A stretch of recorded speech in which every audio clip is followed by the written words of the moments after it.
Bom dia! Vamos aplaudir a Jesus. Que bom que vocês estão aqui nessa manhã. Já estava com saudade de vocês. Saudade desse lugar, desse momento. Mas eu acredito que nós estamos vivendo um tempo que Deus está com uma peneira. Peneirando, né? E para ver quem realmente serve a Deus e quem não serve. A Bíblia fala que Malaquias, no final de Malaquias, ele fala: e outra vez vereis a diferença entre o justo e o ímpio, entre aquele que serve a Deus e aquele que não serve. Então nós estamos vivendo esse tempo que nós precisamos demonstrar a nossa fé, a nossa perseverança, porque o mundo está vivendo dias difíceis, e eu creio que Deus não está muito contente com o mundo. Deus não está muito feliz com os homens, Deus não está muito feliz com tudo que está acontecendo, com a maldade, né? E as coisas estão acontecendo de uma maneira nunca vista. E eu estou impressionado com aquilo que as pessoas revelam, os homens, né? Principalmente na política, né? E eu espero que você, nesse tempo todo, você tenha um equilíbrio, você permaneça fiel, você ande com Deus, e até o fim, né? Porque a nossa cidade está nos céus, de onde aguardamos o Salvador. Podem se assentar. Eu quero fazer uma reflexão. Ontem, eu fiquei muito tempo, na verdade, antes de ontem, eu dormi um pouco, não dormi muito, não tive assim uma noite toda de sono, e eu pensei assim, sobre ontem, né, digo, vou dormir bem, vou descansar e tal, e à noite o sono fugiu, e eu fiquei até quase 1 da manhã, estudando, meditando, e eu pedi para Deus um tema para fazer uma reflexão com vocês. E eu quero refletir sobre a pessoa de Jesus e um momento decisivo na vida de um homem, quando ele perguntou: o que eu farei de Jesus? Está em Mateus capítulo 27, versículo 22. Olha o que diz. Perguntou Pilatos: que farei então de Jesus, chamado o Cristo? Todos responderam: crucificam. Irmãos, eu não vou hoje abordar e explicar para você a maneira que Pilatos foi confrontado para ele chegar a essa pergunta, porque Pilatos tinha autoridade e tinha Jesus nas mãos. Ele era o governador, ele tinha o poder, ele tinha a palavra final. Ele foi confrontado pela justiça de Jesus, que não cometeu nenhum erro, pela santidade de Jesus, pela divindade de Jesus, pelos milagres de Jesus, pela pureza de Jesus, mas mesmo assim, ele ficou em cima do muro, ele não se posicionou, ele não tomou uma decisão, ele não fez uma escolha, e ele perguntou para o povo: o que eu farei de Jesus, chamado o Cristo? Agora olhe só, todos devem conhecer quem é Jesus. A Bíblia diz na oração que Jesus fez, João 17:3, Jesus, orando a Deus, ele faz um pedido. Olha o que diz, João 17:3. Esta é a vida eterna, que te conheçam, o único Deus verdadeiro, e a Jesus Cristo a quem enviaste.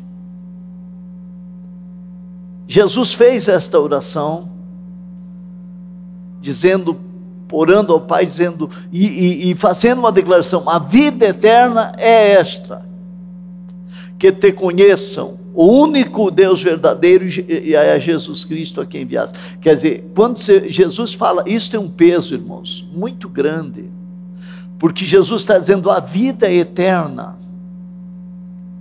Às vezes a pessoa tem medo do vírus, medo de morrer, mas não está preparado para a vida eterna. E o que vale é a vida eterna. O que vale é onde você vai passar a eternidade. Na nossa convenção, tivemos aqui a visita de alguns pastores, e eu fui informado essa semana que uma pastora que esteve aqui na nossa convenção com o filho, está em Curitiba entubada. Ela não é uma mulher velha, o filho jovem está entubado há 12 dias, o rim parou de funcionar. Então, morrer, todo mundo vai morrer um dia, eu não sei como eu vou morrer, você não sabe como, mas o importante é aonde você vai passar a eternidade.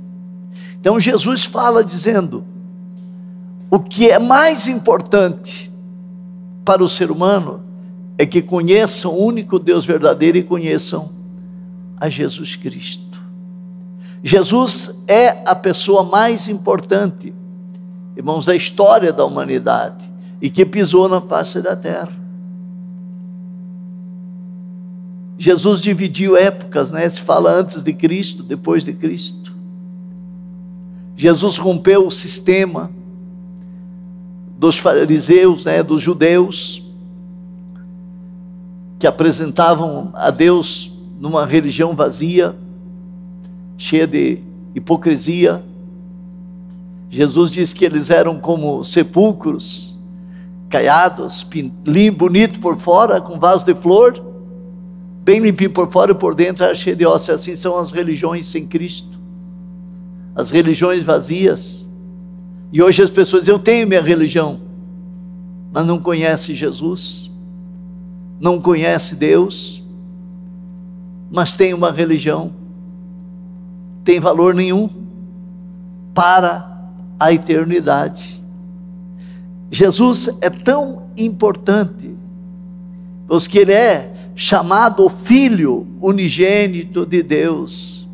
Ele é o único que trilhou a face da terra e disse, não, você quer conhecer o meu Pai? Quer conhecer Deus? Olhe para mim, quem me vê a mim, vê aquele que me enviou. Ele é o Redentor, né? Ele veio para nos redimir, para nos resgatar.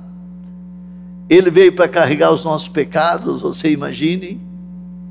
Enquanto os judeus aguardavam um libertador humano, ele se revelou o Salvador eterno, o Salvador divino. Olha a maneira que Jesus nasceu, irmãos. Eu quero refletir sobre Jesus com vocês. Jesus nasceu de uma virgem. Quem que nasce de uma virgem? Jesus nasceu de uma virgem. Ele nasceu em uma manjedoura entre os animais, porque não tinha lugar para ele nascer. Então Maria foi a mulher agraciada, quer dizer, ela recebeu uma graça, ela não merecia. A graça de Deus quer dizer um dom imerecido, é um presente que você não merece, isso é a graça de Deus.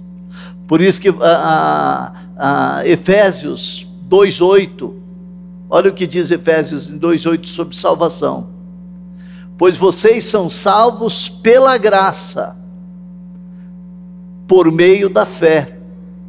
Isso não vem de vocês, é um dom de Deus, não por obras, para que ninguém se glorie e se exalte.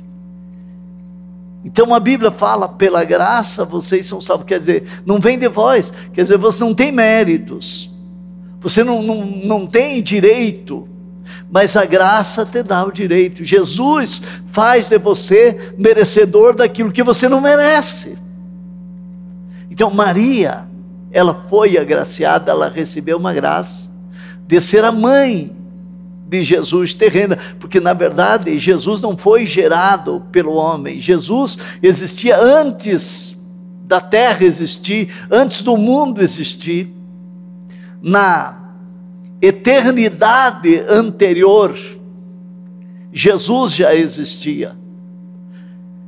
Então Maria assumiu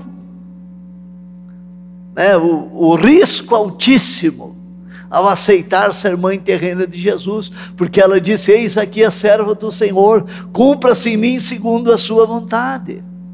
Agora, o mais impressionante, irmão, sobre o nascimento de Jesus, que você deve anotar e ter isso na ponta da língua, para quem tiver dúvida, o Antigo Testamento é impressionante, porque 700 anos antes de Jesus nascer, Isaías falou de um grande sinal da parte de Deus a respeito da mãe terrena de Jesus. Está em Isaías 7,14. 700 anos antes de Jesus nascer. Olha o que está escrito: por isso o mesmo Senhor lhe dará um sinal, a virgem ficará grávida e dará à luz a um filho, e o chamará Emanuel. Já pensou, irmão? 700 anos antes, que loucura! Um homem cheio do Espírito Santo diz: vocês vão ter um sinal no futuro, vocês terão um sinal. Uma virgem dará luz a um filho. Como uma virgem vai dar luz a um filho? Mas vai acontecer um milagre, e o nome dele será Emanuel, que quer dizer Deus conosco. Jesus, irmãos, nasceu de uma virgem, e quando ele morreu e ressuscitou, ele disse: eu estarei convosco todos os dias até a consumação do século. Ele é o Emanuel, o Deus conosco, que quer estar conosco todos os dias, habitar em nós, porque ele disse: com eles eu andarei, neles eu habitarei, eles serão meu povo, eu serei o seu Deus, eu serei por pai, eles serão por meus filhos. Não é impressionante isto? Olha o nome de Jesus. Um nome simples. Jesus nasceu com um nome simples. Lucas 1,31 está escrito: o anjo disse para Maria: você ficará grávida e dará à luz um filho, e lhe porá o nome Jesus. Interessante. No entanto, o que não se confunde com a descrição do nome é o seu poder. Filipenses 2, 9 ao 11. Olha o poder que há no nome de Jesus. Por isso Deus o exaltou na mais alta posição e lhe deu o nome que está acima de todo nome, para que ao nome de Jesus se dobre todo o joelho nos céus, na terra e debaixo da terra, e toda língua confesse que Jesus Cristo é o Senhor, para a glória do Pai. Este é o nome que está sobre todo nome: Jesus. Não há nenhum outro nome. A Bíblia fala de grandes pensadores, A Bíblia fala de grandes nomes no campo político, no campo da ciência, grandes estadistas, grandes militares, grandes artistas, pessoas que deixaram uma marca, mas já passaram. O nome de Jesus continua sendo o nome sobre todos os nomes. Os milagres que Jesus fez são uma coisa assim impressionante, não se compara. Os milagres que ele fez, se eu falar do nome de Jesus, irmãos, demônio se submete ao nome de Jesus, doença se submete ao nome de Jesus, os principados obedecem ao nome de Jesus, a natureza obedece a Jesus. Milagres que ele operou, está escrito em Atos 10, 38. Olha o que Pedro falou, Atos 10, 38. Como Deus ungiu a Jesus de Nazaré com Espírito Santo e poder, e como ele andou por toda parte fazendo bem e curando todos os oprimidos pelo diabo, porque Deus estava com ele. É algo assim sem precedente. Os milagres que ele operou, nem Moisés, nem Elias, nem Eliseu, nem qualquer outro profeta foi agraciado com tantos milagres como Jesus operou. A natureza, ele caminhou sobre as águas, ele fez o mar se aquietar, fez o vento parar, ele multiplicou os pães, multiplicou os peixes, ele expulsou legiões de demônios, curou leprosos, ressuscitou mortos, deu vista aos cegos, paralíticos andaram, pessoas viveram, vidas foram ressuscitadas, mortos ressuscitaram. Jesus é o único, não há outro caminho. E por quê, irmãos, milagres? O próprio Jesus falou o seguinte, João 4:8, olha o porquê, para manifestar a glória e a misericórdia de Deus. Os seus discípulos, João 4:48, 4:48, olha o que está escrito, disse-lhe Jesus, se vocês não virem sinais e maravilhas, nunca crerão. Nunca crerão. E nessa passagem fala daquele centurião, daquele homem, né, que pediu para Jesus curar o filho, e o oficial, está escrito no versículo seguinte, coloca aí 49, o oficial do rei disse, Senhor, vem antes que meu filho morra. Jesus respondeu, podem ir, o seu filho continuará vivo. O homem confiou na palavra de Jesus e partiu. Estando ele ainda a caminho, seus servos vieram ao seu encontro com a notícia de que o menino estava vivo.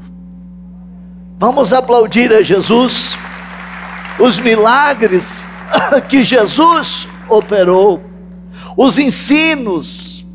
Irmãos, vocês talvez, muitos de vocês não sabem, mas os ensinos de Jesus são o alicerce da fundação das maiores e mais poderosas nações do mundo, que tem a democracia, que tem um povo livre. Todos os países de primeiro mundo, que estão lá em cima no topo, há mais de 30 anos, têm na sua história as lições do Senhor Jesus como fundamento da sua Constituição. Mais de 300 anos a Constituição americana foi escrita e não foi mudada, porque 40 dos 42 homens que redigiram a Constituição eram cristãos. Foi feito baseado na lei de Deus, na lei de Moisés, não mudou-se a Constituição. Você já imaginou o poder da palavra de Deus? As parábolas que Jesus ensinou, da maneira mais simples, mas as maiores lições. A pessoa de Jesus é a causa de tudo isso. Olha o poder que é a pessoa de Jesus. Porque às vezes a pessoa tem a Bíblia, a pessoa está na igreja, ela vai na célula, ela canta que ela adora, mas Jesus não é importante para ela. E eu quero que você saiba hoje que sem Jesus não dá. Colossenses capítulo 1, versículo 13 ao 20. Olha o que diz. Colossenses 1. Pois ele nos resgatou do domínio das trevas e nos transportou para o reino do seu Filho amado, em quem temos a redenção, a saber, o perdão dos nossos pecados. Ele é a imagem do Deus invisível, o primogênito de toda a criação. pois nele foram criadas todas as coisas, nos céus e na terra, as visíveis e as invisíveis, sejam tronos, ou soberanias, poderes ou autoridades, todas as coisas foram criadas por ele e para ele. Ele é antes de todas as coisas e nele tudo subsiste. Ele é o cabeça do corpo, que é a igreja. Olha bem, ele é o cabeça do corpo, que é a igreja. É o princípio e é o primogênito dentre os mortos, para que em tudo tenha a supremacia.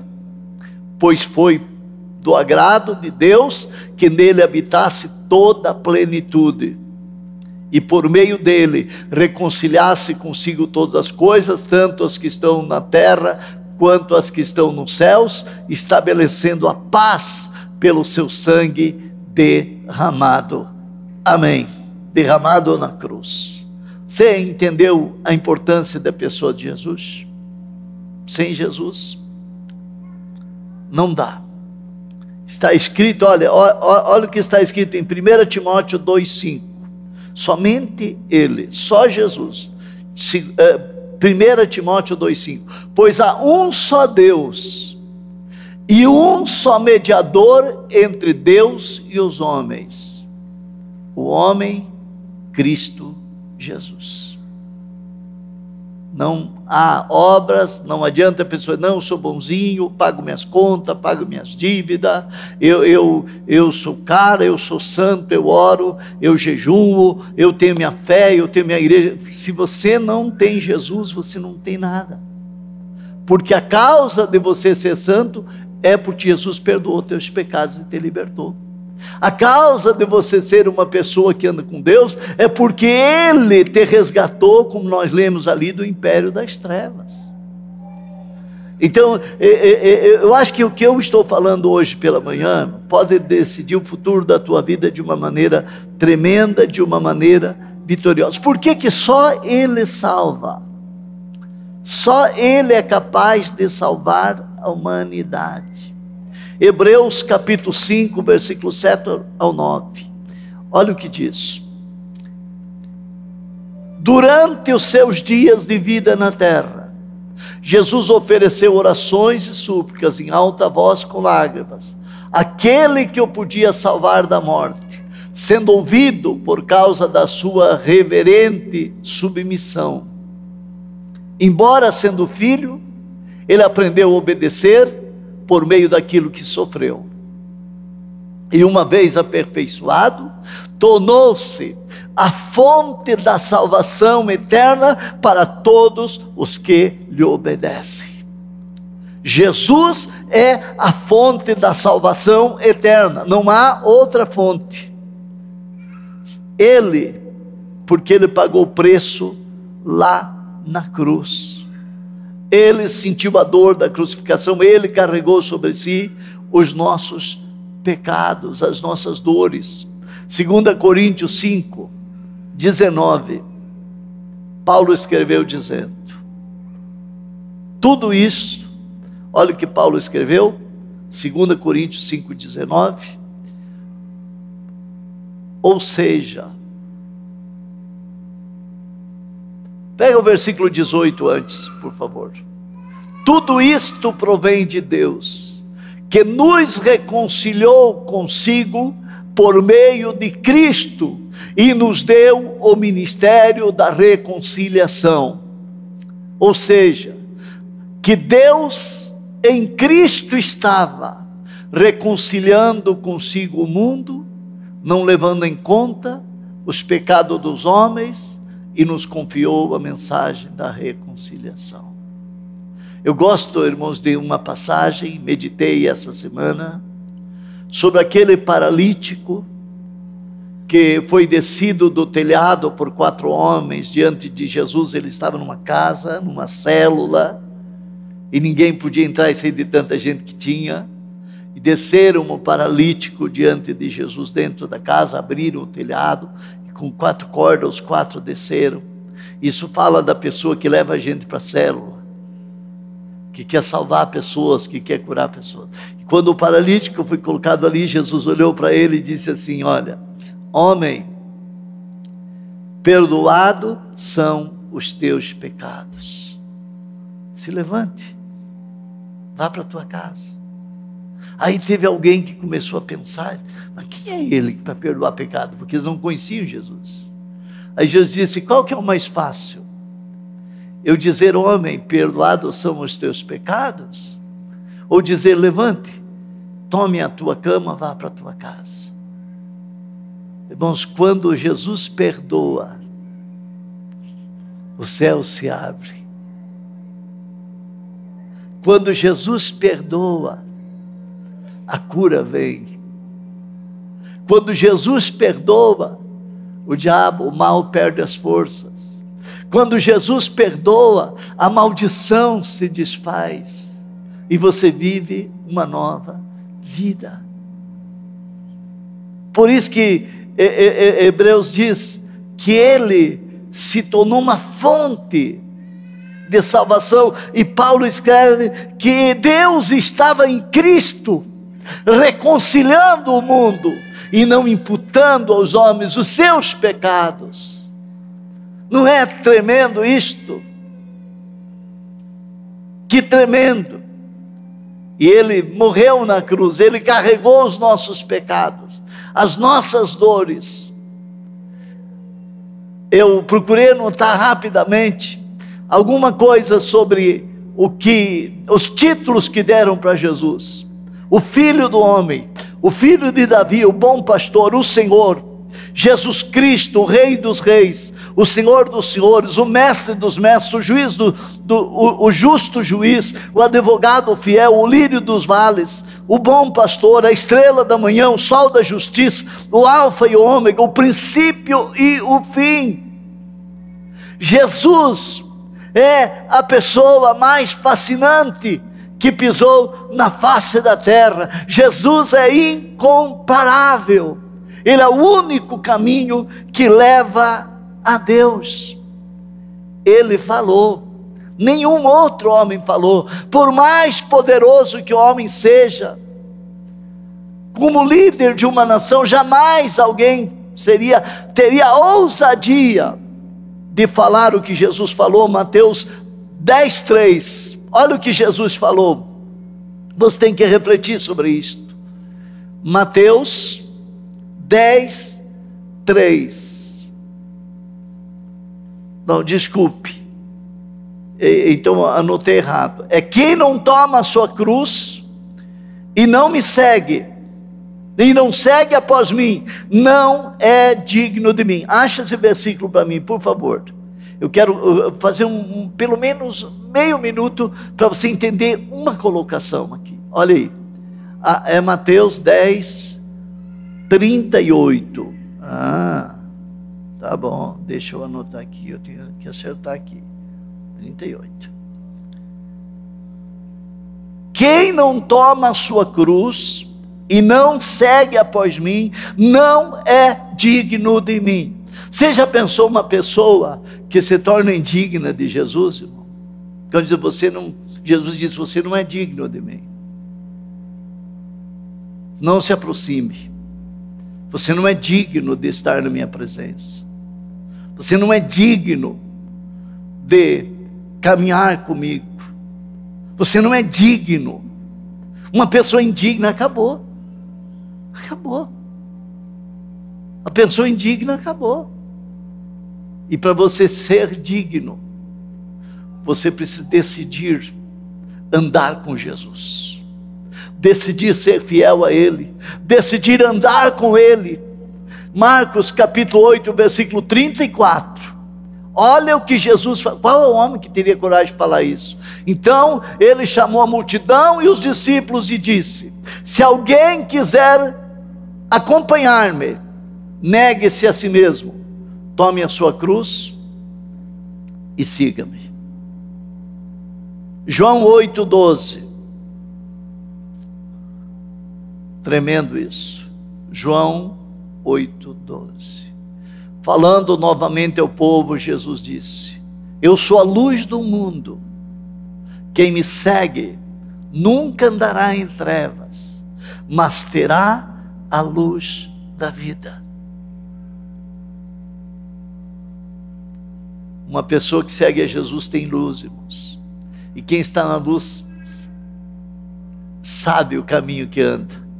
Agora, quem está em trevas pode cair em qualquer buraco, pode tropeçar, pode errar o caminho, pode bater a cara, pode sofrer um acidente. E é o que está acontecendo com as pessoas nesse mundo sem Deus. É o que está acontecendo com as pessoas neste mundo maldoso. Quando você não faz a coisa certa, pode ter certeza que sempre vai dar errado na tua vida. Nós precisamos ter caráter, precisamos ser justos, precisamos ser pessoas verdadeiras, precisamos ser cristãos na prática.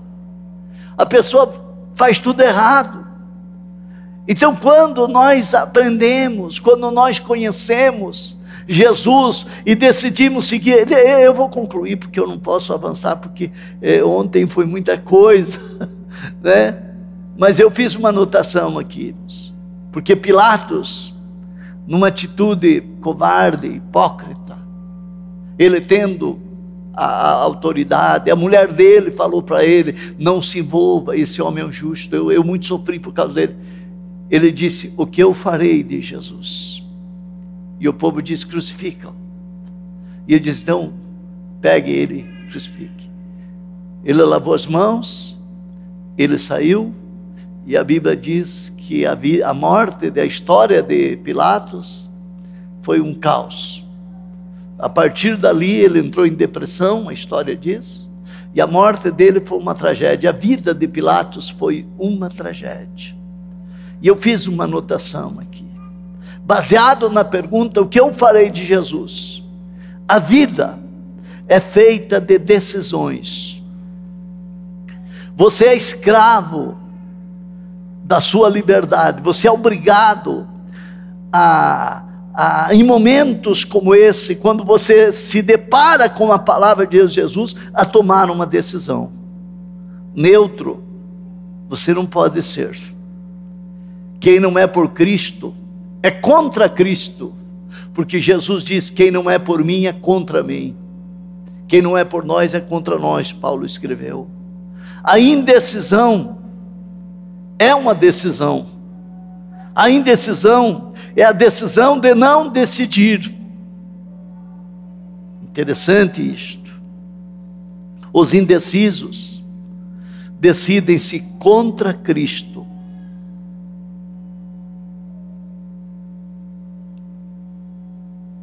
É como um exemplo, um quadro. É como a pessoa que está descendo num barco, num rio, e ele sabe que lá embaixo tem uma cachoeira, um precipício, que ele vai ser destruído. Ele tem que decidir: ou saltar do barco e mudar a rota, e sair do curso daquela água para se salvar, ou deixar a água levar ele e ele se destruir. Assim é a vida das pessoas em relação a Cristo. O mundo está dentro desse barco indo para o precipício. Agora, o que você vai fazer de Jesus, com Jesus, só você decide.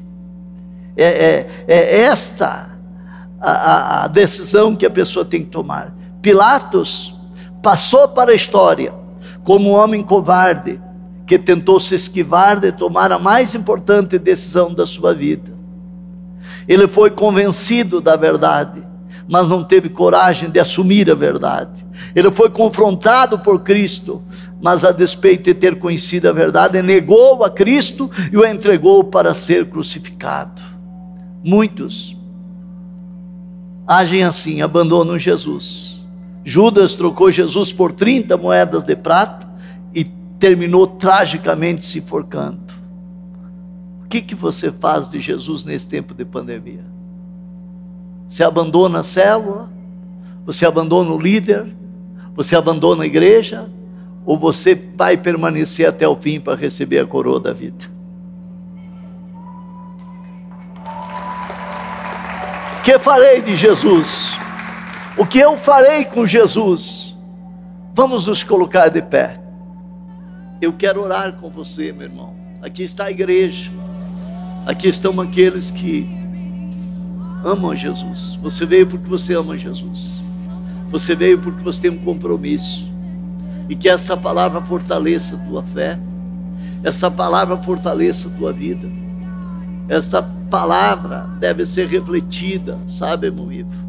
Eu vou passar o esboço dela para vocês, para os líderes, passar para os outros líderes.